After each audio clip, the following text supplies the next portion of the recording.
Hai guys, ketemu lagi dengan saya Teira Dwayne Dan saya Ika Haryono dari LND Indonesia dan kita berada di seri Everything About LND.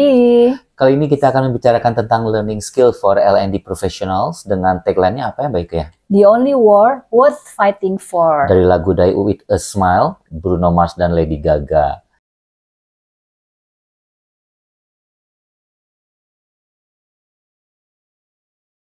Jadi teman-teman, yang namanya LND profesional kayak kita ini kan adalah sebuah privilege tapi sangat menantang. Maksudnya gimana ya Baike? LND profesional itu mempengaruhi kehidupan banyak karyawan di semua perusahaan.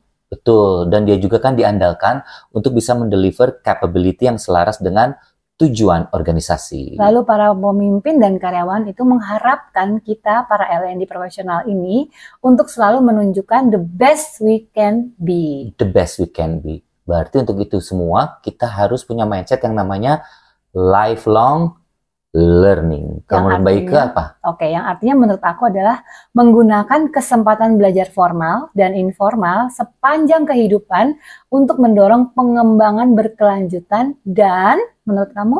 Iya, dan juga untuk peningkatan pengetahuan serta keterampilan yang dibutuhkan untuk pekerjaan dan juga untuk pribadi. Setuju. Nah, sekarang aku mau kasih tahu ciri-ciri LND profesional yang punya lifelong learning-nya itu excellent. Pertama ya, kalau menurut aku ya, dia itu komit sama yang namanya professional excellence. Oke, kemudian bisa mengidentifikasi tujuan dari pengembangan dirinya. Habis itu bikin rencana belajar buat diri sendiri. Dan yang penting tuh bisa mengaplikasikan learning skill-nya. Nah inilah yang mau kita bahas habis ini ya. Tapi setelah itu semua, tentunya dia akan mendemonstrasikan semua keahliannya. Jadi sekarang kita langsung ya, jenis-jenis dari learning skills untuk LND profesional. Yang pertama? Yang pertama menurut aku ada skill yang disebut dengan discourse. Menurut Baike itu apa? Discourse itu berpartisipasi dalam percakapan yang bermakna dan membangun pengetahuan itu sendiri. Keren, kita langsung kasih contohnya ya. Oke. Pertama nih ya, misalnya selayaknya LND profesional itu tentunya bikin diskusi dong, online atau offline tentang tren terbaru, misalnya dalam learning technology. Contoh lain Baike apa lagi? Menulis artikel atau blog ya, blog post yang berisi analisis kritis terhadap satu learning program. Misalnya ya, dan yang ketiga misalnya dia tuh berpartisipasi dalam konferensi atau ngikutin workshop tentang LND dan berbagi insight dengan semua profesional. Kemudian yang ini juga penting memberikan feedback yang konstruktif terhadap desain learning tersebut. Desain learning modul maksudku. Oke, jadi ngasih feedback ya ke orang-orang yang bikin modul gitu ya. Oke. Itu berarti keahlian pertama ya, discourse ya. Keahlian kedua ada yang disebut dengan annotating and note taking. Baik, tahu nggak itu apa? Oke, kalau menurut aku itu memproses informasi secara aktif dan strategik menggunakan kaidah-kaidah apa aja, Tera? Engagement, retention, dan recall. Contoh ya, kita langsung yang pertama misalnya nih, kita itu waktu baca jurnal atau artikel LND, kita nanda-nandain tuh best practice-nya, tren terbarunya kita tandain, riset yang relevannya kita tandain juga. Misalnya lagi? Saat ngikutin konferensi atau workshop, kita catat tuh poin-poin penting, take away, dan ide yang untuk bisa diimplementasikan. Bisa juga saat kita mendesain training program, kita tuh menggunakan catatan dan anotasi ya sebagai dasar untuk menyusun materi dan aktivitas pembelajaran. Oke, good. Yang ketiga. Learning skill yang ketiga. Iya. Kalau menurut aku ada yang namanya reflection and retention. Oke, dua sisi mata uang yang saling terkait dan berhubungan, benar nggak? Benar. Dengan? Karena dia berhubungan dengan yang namanya extraction, insight extraction sama memory. Oke. Contoh apa? Setelah mengikuti workshop instructional design, seorang LND profesional itu harus bisa merefleksikan materi yang dipelajarinya. Kemudian? Terus menghubungkannya dengan pengalaman pribadi. Kemudian dicatat key takeaways-nya untuk diimplementasikan dalam proyek-proyek berikutnya. Misalnya lagi Baike apa lagi? Seorang LND profesional harus bisa menggunakan teknik space repetition. Space repetition ya. Untuk mengingat prinsip-prinsip tentang adult learning misalnya ya, karena kan itu banyak ya. Kemudian baru diterapkan pada saat merancang training program. Jadi reflection and retention. Oke. Ada yang keempat nih, apa? Critical thinking dan tentunya problem solving.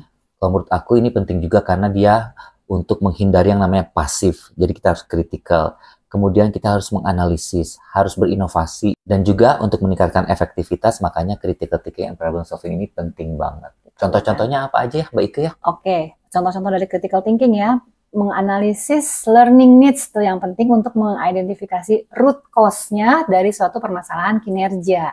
Bener banget. Aku punya contoh lain. Apa itu? Misalnya membandingkan, kemudian memilih learning technologies mana yang paling sesuai dengan kebutuhan dan karakteristik dari learner yang akan kita fasilitasi pembelajarannya. Oke, ada lagi mengevaluasi efektivitas suatu training program dengan menggunakan data kualitatif dan kuantitatif tentunya. Keren banget. Itu tadi critical thinking ya? Kalau problem solving misalnya apa? Problem solving artinya menemukan solusi untuk meningkatkan partisipasi learner dalam online training yang rendah.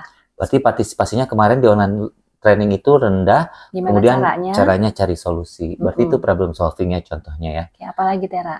Contoh kedua problem solving untuk LND misalnya mengatasi kesenjangan keterampilan di antara karyawan dengan mengembangkan program upskilling yang tepat sasaran. Contoh terakhir Mbak Ike? Ada lagi tuh, merancang learning environment yang inklusif dan bisa mendukung learner dengan yang berkebutuhan khusus. Keren banget, problem solving banget untuk teman-teman yang berkebutuhan khusus. Sekarang kita masuk ke learning skill yang terakhir untuk LND profesional yang saya sebut dengan synthesizing information. Menurut Mbak Ike itu apa? Itu tuh mengumpulkan dari berbagai sumber yang ada, identifikasi pola-polanya, dan membangun pemahaman yang sangat komprehensif. Aku langsung contoh ya. Boleh. Contoh misalnya kita menganalisis feedback dari learner, sama analisis juga data evaluasi program untuk mengidentifikasi area perbaikan. Ada lagi contohnya, menggabungkan prinsip-prinsip learning theory dengan best practice dari berbagai industri nih untuk merancang program leadership development. Pengalaman kita ya itu ya. Iya. Kemudian mengintegrasikan informasi dari riset akademik, dari industri report, dari expert opinion untuk mengembangkan strategi learning technology yang efektif. Terakhir Mbak Ike silakan. Selalu mau mengikuti perkembangan tren micro-learning dan gamification untuk menciptakan learning experience yang lebih engaging. Ih, kita keren ya. Tentunya. Udah 5 learning skill loh. Tapi ternyata supaya learning skill, lifelong learningnya itu excellent terus tuh, seorang L&D profesional butuh beberapa prasyarat. Prasyarat pertama apa Mbak Ika? Harus punya motivation. Harus tinggi motivasinya. Yang kedua kalau menurut aku harus punya self-efficacy, yaitu dia percaya diri, mau tahu akan kemampuannya. Yang selanjutnya self-assessment tuh harus. Jadi harus sadar diri dulu ya, aware sama dirinya sendiri. Terus harus resourceful. Nah, benar. Banyak sumber dan sebagainya. Dan yang terakhir? Harus punya effective planning skills. Soalnya di dalamnya tadi ada elemen tentang merencanakan rencana belajar. Seperti itu. Nah, berarti sebagai penutup ya, menurut Mbak Ike berinvestasi dalam pengembangan diri itu penting nggak sih? Penting banget. Terus belajar. Asah critical thinking. Dan tingkatkan problem solving skills. Sehingga kita bisa mendukung organisasi dan memberdayakan para individu di dalamnya menggunakan kaidah yang namanya LND Professionalism. Oke, semangat! Terima kasih, saya Teira Duen. Saya Ika Haryono. Sampai ketemu lagi di episode berikutnya. Bye-bye.